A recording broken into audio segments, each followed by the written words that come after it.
എല്ലാവർക്കും news first മലയാളത്തിന്റെ പുതിയൊരു വീഡിയോയിലേക്ക് സ്വാഗതം. ക്രിക്കറ്റ് വാർത്തകൾ ആദ്യമേ അറിയാൻ ഈ ചാനൽ മറക്കാതെ സബ്സ്ക്രൈബ് ചെയ്യുക.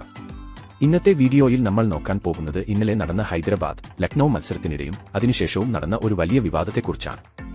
IPL 2025 7ാം മത്സരത്തിൽ ഹൈദരാബാദും ലക്നൌ സൂപ്പർ ജയന്റ്സും തമ്മിലുള്ള പോരാട്ടം ക്രിക്കറ്റ് ലോകത്തെ മുഴുവൻ ഞെട്ടിച്ചിരിക്കുകയാണ്.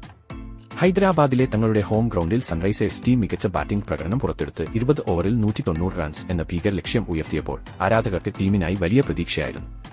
ട്രാവിസ് ഹെഡും അങ്കിത് വർമ്മയും മികച്ച ബാറ്റിംഗ് പ്രകടനം കാഴ്ചവെച്ചപ്പോൾ ലക്നൌ ബൌളർമാരിൽ ഏറ്റവും മികച്ച പ്രകടനം കാഴ്ചവെച്ചത് ഷാർദുൽ താക്കൂർ ആയിരുന്നു. 4 വിലയേറിയ വിക്കറ്റുകൾ താക്കൂർ വീഴ്ത്തി. എന്നാൽ സ്കോർ പിന്തുടർന്ന ലക്നൌ ടീമിന്റെ തുടക്കം അത്ര മികച്ചതായിരുന്നില്ല. ആദ്യ വിക്കറ്റിന്റെ നഷ്ടം നേരത്തെ സംഭവിച്ചെങ്കിലും അതിനു പിന്നാലെ മിച്ചൽ മാർഷും നിക്കോളസ് പൂരനും ചേർന്ന് ഹൈദരാബാദ് ബൌളർമാരെ തകർത്തതോടെ മത്സരത്തിന്റെ ത്രില്ലറിന്റെ തുടക്കം തന്നെ കണ്ടു.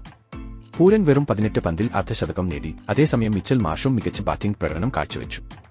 ഇരുവരും ചേർന്ന് 100 റൺസ് പങ്കിട്ടതോടെ ലക്നൌ ടീമിനെ വിജയത്തിലേക്ക് നയിക്കാൻ കരുതിയ ആലോചനകൾ അവകാശവാദമായി മാറി. അവസാന ഓവറിൽ ഡേവിഡ് മില്ലറും അബ്ദുൽ സമദും ചേർന്ന് മികച്ച പ്രകടനം കാഴ്ചവെച്ച് ലക്നൌവിന് 5 വിക്കറ്റിന്റെ ചരിത്ര വിജയം വരിച്ചു നൽകി. ലക്നൌവിന്റെ ഈ തകർപ്പൻ വിജയം കണ്ട ശേഷം ഹൈദരാബാദ് ക്യാമ്പ് തികച്ചും നിരാശയിലായിരുന്നു. ടീമിന്റെ ഉടമയായ കാവ്യ മാരൻ നിരാശയിൽ മുഖം ചുളിച്ചപ്പോൾ താരങ്ങൾക്കിടയിൽ സങ്കടം നിറഞ്ഞിരുന്നു. പക്ഷേ ഇതെല്ലാം കഴിഞ്ഞ ശേഷം വലിയ വിവാദം വന്നത് കാവ്യ മാരനും ഇഷാൻ കിഷനും തമ്മിലുള്ള തർക്കമായിരുന്നു. ഹൈദരാബാദിനു വേണ്ടിയുള്ള ഈ മത്സരത്തിൽ ഇഷാൻ കിഷൻ ഒരു റൺ പോലും നേടാതെ പുറത്തായപ്പോൾ ഇതാണ് ടീമിന്റെ തോൽവിക്ക് പ്രധാന കാരണം എന്നും കാവ്യ മാരൻ കർശനമായ വിമർശനം ഉന്നയിച്ചതായാണ് റിപ്പോർട്ടുകൾ.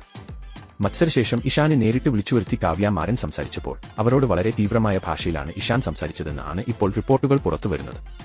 കാവ്യയുടെ ഈ കർശന പ്രതികരണം കേട്ട ഇഷാൻ കിഷൻ തികച്ചും നിരാശയിലായി. തന്റെ കണ്ണുകളിൽ കണ്ണുനീർ നിറഞ്ഞുപോയതായും തന്റെ പ്രകടനം ടീമിന്റെ തോൽവിക്ക് കാരണമായതിൽ ഖേദം പ്രകടിപ്പിച്ചിട്ടുണ്ടെന്നും അദ്ദേഹം വ്യക്തമാക്കി. അതിനുശേഷം ഇഷാന്റെ വാക്കുകൾ ഇങ്ങനെ ആയിരുന്നു: ഞാൻ കുഴഞ്ഞു വീണു, എന്റെ കണ്ണുകളിൽ കണ്ണുനീർ നിറഞ്ഞു. എന്റെ പ്രകടനം മോശമായതിനാൽ ടീം ഉടമ എന്നോട് കർശനമായി സംസാരിച്ചത് സ്വാഭാവികമാണെന്ന് ഞാൻ മനസ്സിലാക്കുന്നു. പക്ഷേ ഈ രീതിയിലൊരു പ്രതികരണം എന്നെ കൂടുതൽ നിരാശയിലാക്കിയെന്നതാണ് സത്യം, ഇഷാൻ വ്യക്തമാക്കി.